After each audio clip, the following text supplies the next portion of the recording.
উফ, ব্যথা লাগে তো, আসতে দাও। হিংস্র পশুর মতন করে আমাকে ছিঁড়ে ছিঁড়ে খাচ্ছে। মনে হচ্ছে এর আগে কখনো খায় নাই। আমি আর ব্যথায় সহ্য করতে পারছি না। মনে হচ্ছে আমি ঘিরা যাব।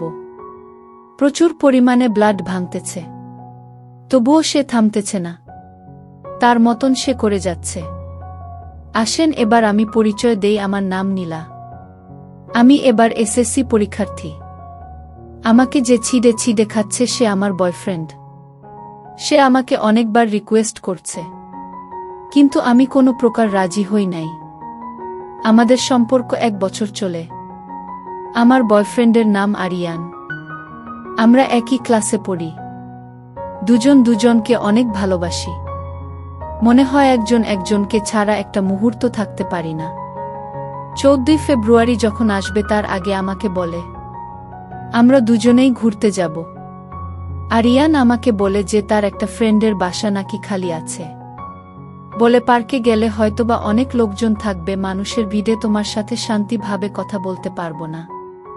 এই বলে আমাকে তার বন্ধুর বাসায় নিয়ে যায়। আমিও রাজি হয়ে যাই, কারণ তাকে আমি অনেক ভালোবাসি। যখন তার বন্ধুর বাসায় গেলাম সে আমাকে দেখে এতটাই মুগ্ধ হলো, মনে হয় এর আগে আমার এইভাবে কখনোই দেখে নাই।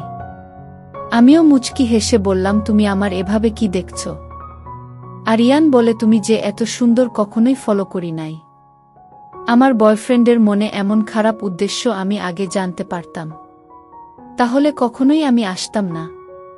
আবার না আসলেও তো সে অনেক মন খারাপ করত। আচ্ছা যাই হোক, চলেন মূল কাহিনীতে। আমার জীবনে সবচেয়ে ওই দিনই কষ্ট পাইছি। এর আগে হয়তোবা পাই নাই।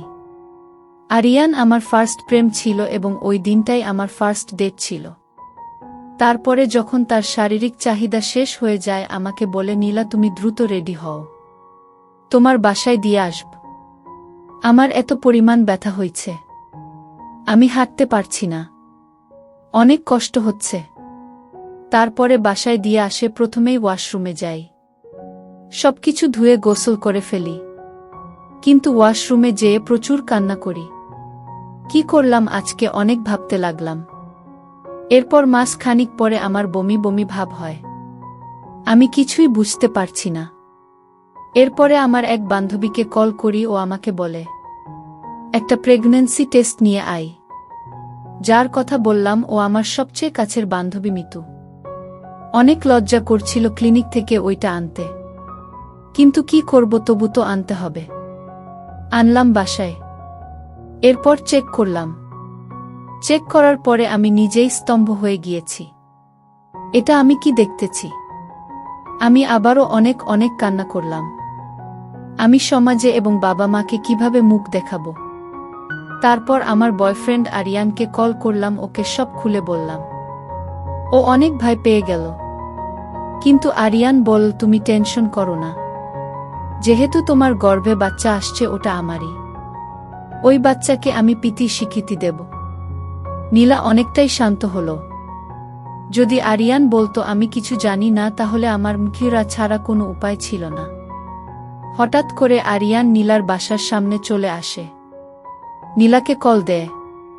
কলিজা তুমি কোথায় আছো? নীলা বলে, আমি বাসায়। আরিয়ান বলে, তুমি দ্রুত নিচে নেমে আসো। নীলা আরিয়ানের কথা শুনে নিচে নেমে আসে।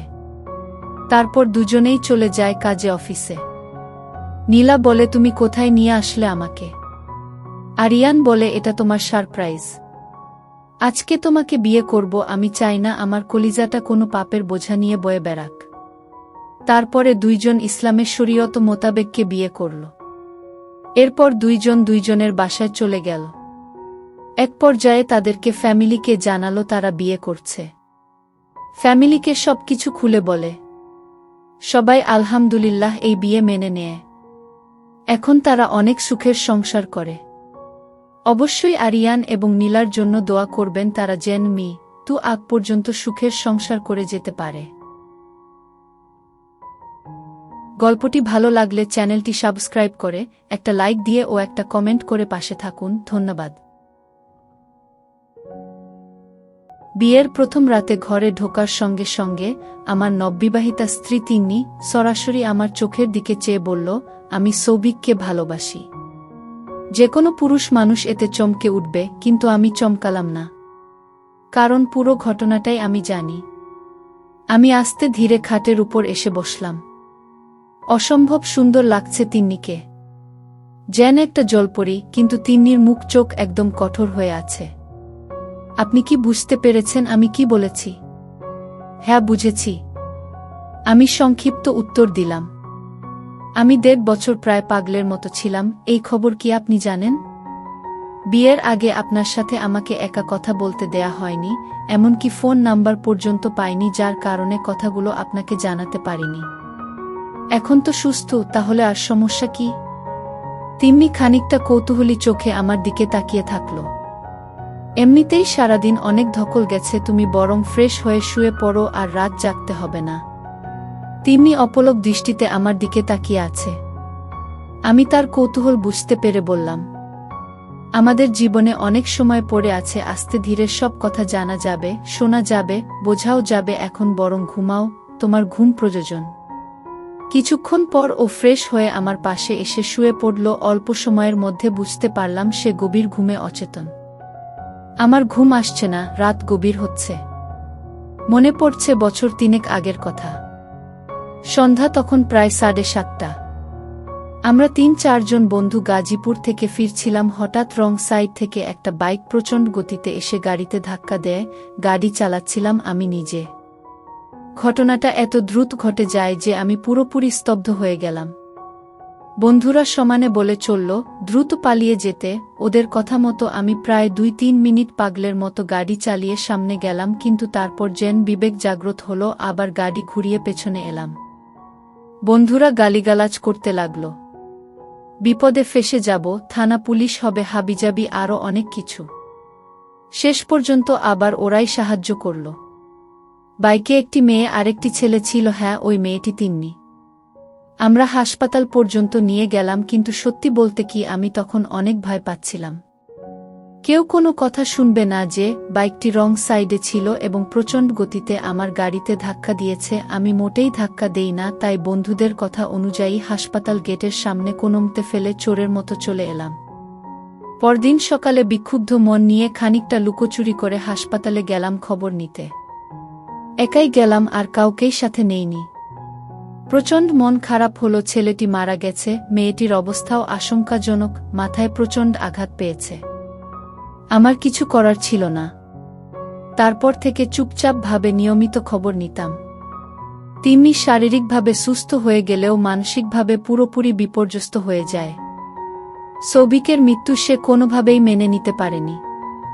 ওদের অনেক দিনের সম্পর্ক ছিল, এমনকি বিয়ের কথাবার্তা চলছিল। তিন্নি শিক্ষিত এবং সুন্দরী হওয়া সত্ত্বেও তার বিয়ে হচ্ছিল না। খুবই স্বাভাবিক ব্যাপার, কারণ আশেপাশের পাড়া প্রতিবেশী সবাই জানত মেয়েটি মানসিকভাবে খানিকটা বিকারগ্রস্ত ছিল। সে এখন সুস্থ স্বাভাবিক, কিন্তু তারপরেও প্রত্যেকেই সেই কথা মনে রেখেছে। প্রতিটি বিয়ে ভেঙে যেতে লাগলো, আর তিন্নি নিজেও বিয়ে করতে চাচ্ছিল না। আমি জানি আমার কোনো দোষ ছিল না, কিন্তু তারপরেও চোখের সামনে এরকম একটা মৃত্যু কেমন যেন লাগছিল। আমার বন্ধুদের কথায় যদি আমি সেই সময়টা নষ্ট না করতাম, তাহলে কি ছেলেটি বেঁচে থাকত?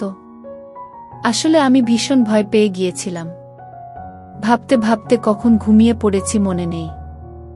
সকালবেলা মা ফিসফিস করে আমাকে বললেন, কিরে, তোর বউ এখনো উঠেনি? কাল সারাদিন ওর উপর দিয়ে অনেক ধকল গেছে, মা একটু ঘুমাক। তোর উপর দিয়েও তো গেছে, বাড়ির বউ, সে একটু পরে সবাই দেখতে আসবে।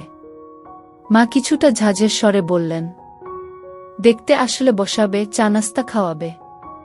আমি আস্তে ধীরে তিন্নিকে ডেকে দেব বলে নিজের বেডরুমে এলাম। ততক্ষণ তিন্নি উঠে গেছে, ফ্রেশ হচ্ছে। আমার দিকে চোখ ফিরিয়ে বলল, আমি শাড়ি পরতে জানি না। পরতে হবে না। তোমার কাছে কি কোনো সালোয়ার কামিজ আছে? আছে, আমার লাগেজে। তাহলে তাই পরো। তিন্নির চোখে মুখে অনেকটাই কৌতূহল। মেহমানদের সামনে তিন্নি খুব সহজ, সাধারণ আর স্বাভাবিক আচরণ করল।